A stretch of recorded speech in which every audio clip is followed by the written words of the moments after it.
Finally, I mean, it's been like, Tony literally said yesterday, he was like, I feel like we've talked to Tate a bunch, but all through Zoom. Thank God we're in person. Okay, hold That's on. why I said I couldn't believe you were so tall, because to me, you're only this big, you know? No. All right, we're live from Hollywood. It's Tony Fly and Simon on Hits One with Tate McRae. Album release day. I used to think I could fly is out. How does it feel? Whew. I mean, wow, I'm honestly so happy. It's like such a relief. I feel like I've been sitting on these songs for like forever.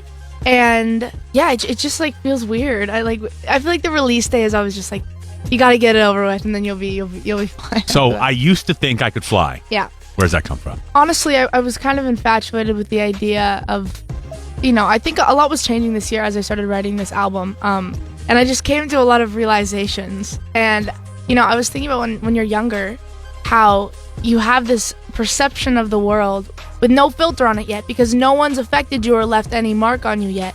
So, like other people's insecurities lay onto you and other people's fears lay onto you. And as you grow up, what you go through, your situations, your relationships, the people that you meet, all shape who you are today. And I feel like as I'm like getting older and I'm just like realizing a whole bunch of things, like why am I scared of heights? Because my mom told me she was scared of heights when I was like 7 years old.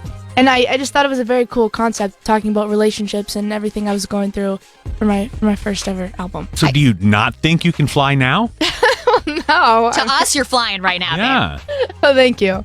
I mean, I don't know. I feel like it's not to be dark or anything, but it is kind of like a dark like album concept, and I feel like I talk about that a lot in my songs, and it's kind of like my therapy and my outlet is like all my writing. So it is a bit of a dark concept. It's a beautiful album. Seriously, congratulations. I've listened to it like 6 times already, from front to back, and it was very interesting hearing your intro.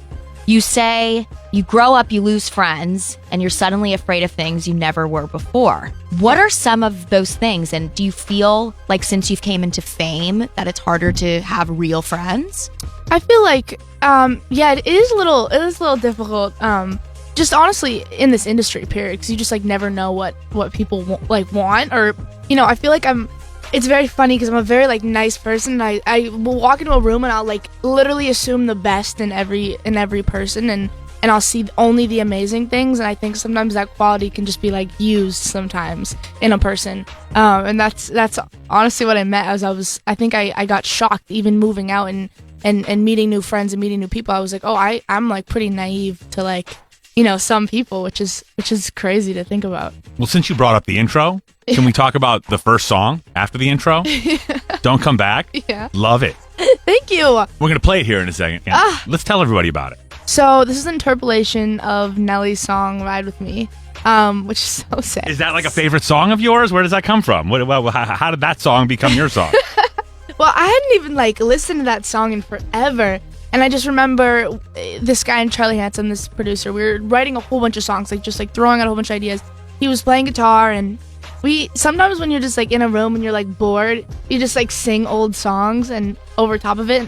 And we started singing like "Ride with Me" over this like guitar loop, and I was like, this would be so crazy if we flipped this and made it like a bad bitch kind of concept. How many writers are on it? Like 30? Well, it was we wrote the song just the two of us, right? And then we obviously had to credit everyone in the world. All right, let's play it on Hits One so everybody can listen to it. You go ahead and intro it, Tate.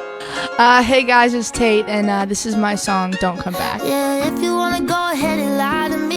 Love the song "Hate Myself." Whoa. Thank you.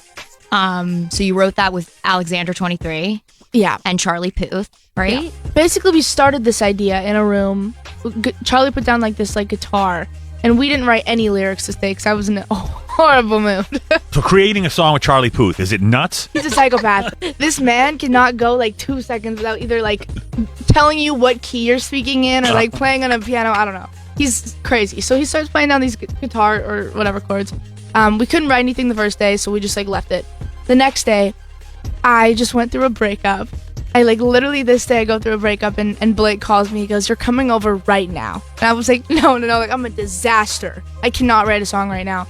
And he was like, "You're doing it." So I walked over to his house, and it was like 11 p.m. at night, and I was sobbing and writing this song, talking about this breakup. And it was just the two of us in the room, and we wrote all of the lyrics and wrote everything. And then obviously finished it. You can like kind of hear my voice cracking on the I record, was just which gonna is say, kind of cool. I feel like you're crying in it. It all makes sense. There's in the bridge, which I feel like is like the most heart-wrenching part, like just brutal.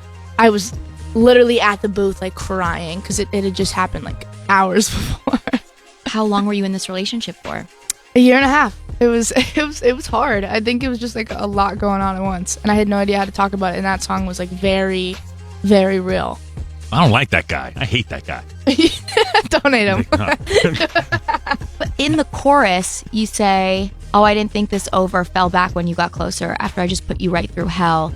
You couldn't hate me more than I hate myself." Is that how you felt? Did you feel very like you were being selfish in the relationship?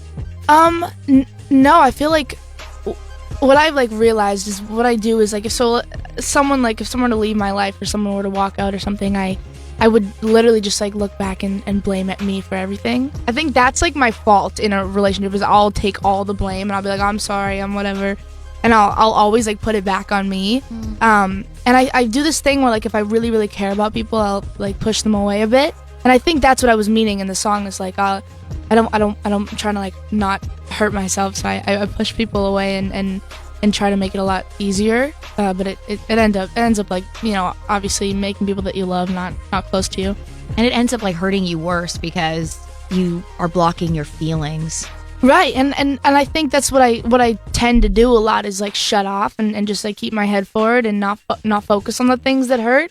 And in this case, like even in the bridge, we talk about like it goes like, so off I go to hurt you again, I'll shut you out to try and forget that I'm the one who's fucked in the end, because baby you'll be happier with someone else.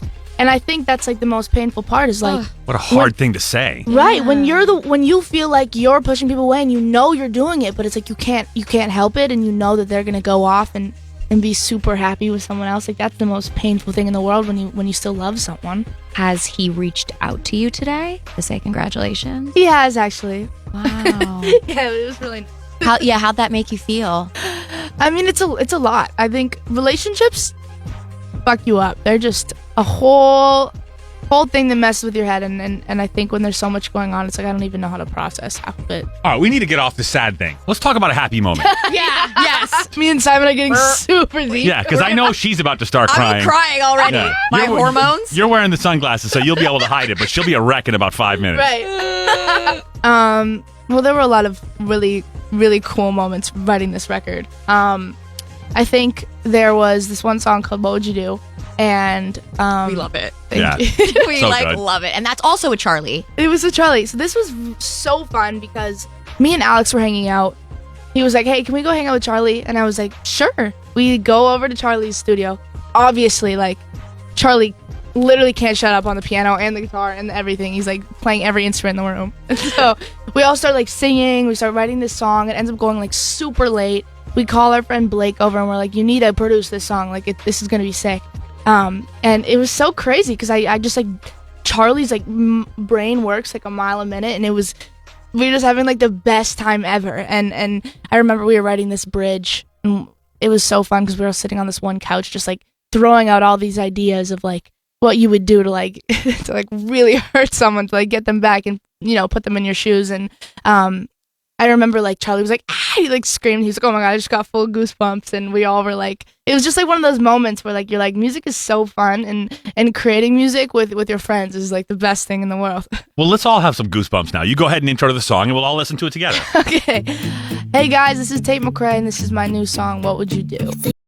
Realize that you have a Tateism that like is so strong on like every song. Do I? Your ooze. Yeah, your oohs are very you. I can't, wait, can we do it? Can you teach us? What's my ooh? How am I learn how to do that ooh? I'm excited to hear this. All those. Oh, like all my ad-libs? Oh yeah, they're so specific They're and so Tate. They're so specific. I do the same ad-lib every time. But it's smart because it's like that's Tate. Like my signature. Yeah, you know how Charlie Puth has that? Yeah. Oh yeah, he does do that in all his Right. songs. And yours is? My oohs. Wow, I have a signature ooh. Said it right here Oh on my Hits God. One. You do.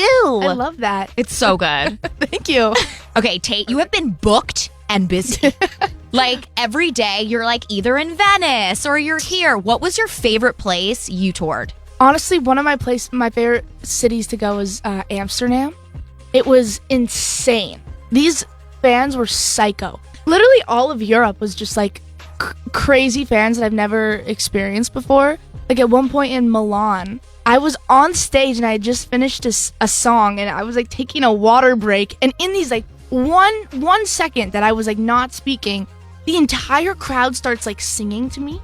And it was a song that I didn't know. They were just like singing "You're Beautiful." Oh wow. Like all in this huge like choir, and I'm like, I've never seen something like this, like at a concert when the crowd starts singing. It's like a soccer match.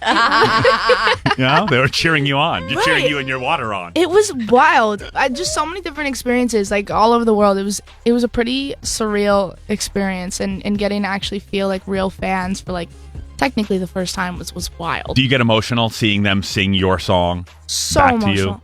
I mean, yeah. I mean, it's hard not to cry when they're all holding up. They all do this thing where they'll do like little fan projects where they'll go in the line and hand out posters to every single person, and then it's some song where it's like super emotional. They'll all put up this one sign. Oh. And it's like, you saved us, or like you made it, or like the stuff that would just absolutely crush They're you. just trying to make you cry on stage. I'm crying. Oh my God, I need glasses. That's so nice. Just trying to crush you, and it's pretty crazy. Oh my. All right, so what's next, Tate? So I leave for the UK in a week, and I'm so excited. I have that tour, and then I have Australian tour right after, which is so wild. They're both sold out. I think Australia sold out in 2 minutes, my manager said. The entire tour. That's got to be so wild. It's wild because I'm like, to think about people across the world knowing my songs, to even think about anyone knowing my songs is like, I can't even like think about it. I can't even process it. So it's like so cool. You go to foreign places and people, know your music. That's like very, very, very dreamy. Like when you go, like when you were saying you performed in Milan, and you hear like the stage announcements and people speaking Italian, and then you're on stage and you start singing these songs in English. Yeah, I know. It's so wild. It doesn't even, I don't know. This job is so weird. Isn't it? It's so weird. When you look back at your life when your first single came out versus today, album release day, what's the biggest change in your life? My whole life was flipped over. I mean, when I first released a song, it was like, I didn't even consider myself a singer. Like I put it out on TuneCore with my mom. And I remember I was like, should I make the cover art? And I made it on like Instagram story. Wow. Like I literally made it on my own. I put the text over it and we just like uploaded it. And I remember I was like, this is so fun. And then, like now to think that just like the feeling of releasing a debut album and the feeling that like, people are listening and tweeting and just like, I don't know.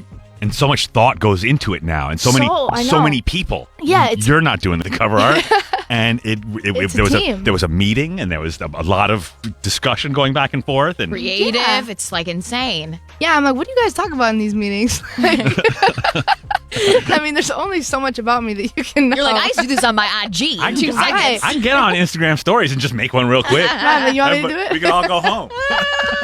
Yeah, it's crazy. It's very, very, very, very wild. It feels like a dream. Well, Tate, it's so nice to see you in person. We have this Zoom relationship we've had for years now. Yeah. We've seen that you're much taller in person. Right. You're hot AF. Yeah. You're stunning. So are you. No. Oh my God. You know how you were saying that you walk in and sometimes you feel like you trust people too much? I think it's a beautiful quality you have. Yeah. Don't Thank lose you. it. But keep your eyes open, Tate. Yeah. Keep your eyes open, though. Right. Yeah.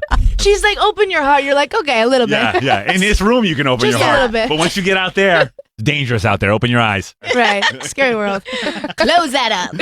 All right. Tate McRae, thank you so much for coming by. Thank you for having me. Congratulations. Oh, Tate McRae, the album is I Used to Think I Could Fly, out today. Tate McRae, thanks for coming by Hits 1 LA. thanks, guys.